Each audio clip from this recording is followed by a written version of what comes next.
Pour cette prochaine capsule, on va s'amuser un peu et on va demander à l'athlète ici de ne pas saisir une balle avec un gant.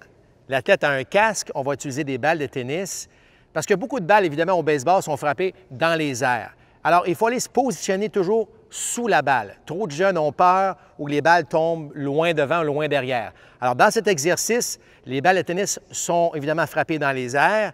Le joueur doit se déplacer et laisser la balle de tennis frapper sur la tête à ce moment-là. Donc, on est obligé de se déplacer en position athlétique rapidement et se positionner sous la balle. Voici un exemple.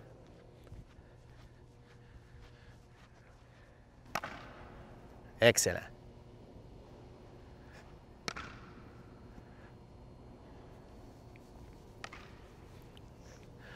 Pour la progression de cet exercice maintenant, on va ajouter un autre joueur.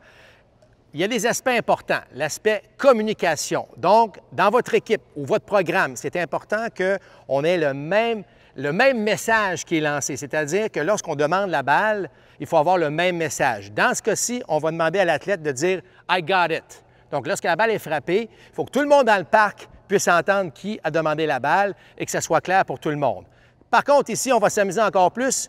Une fois qu'un des deux va avoir demandé la balle va donner contre le casque. L'autre doit aller saisir le rebond de cette balle. Alors, ça donne un peu de défi en même temps. Voici un exemple. Et là, on va tenter de capter. Excellent. On se replace tout de suite.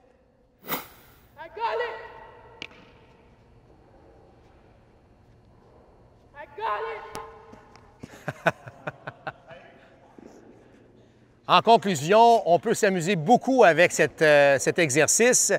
Évidemment, si vous voulez rendre ça plus compliqué, on peut utiliser la raquette de tennis pour aller chercher un peu de hauteur. Sinon, on peut lancer la balle. Mais voyez qu'on peut bien se déplacer, apprendre des choses tout en s'amusant. Good job.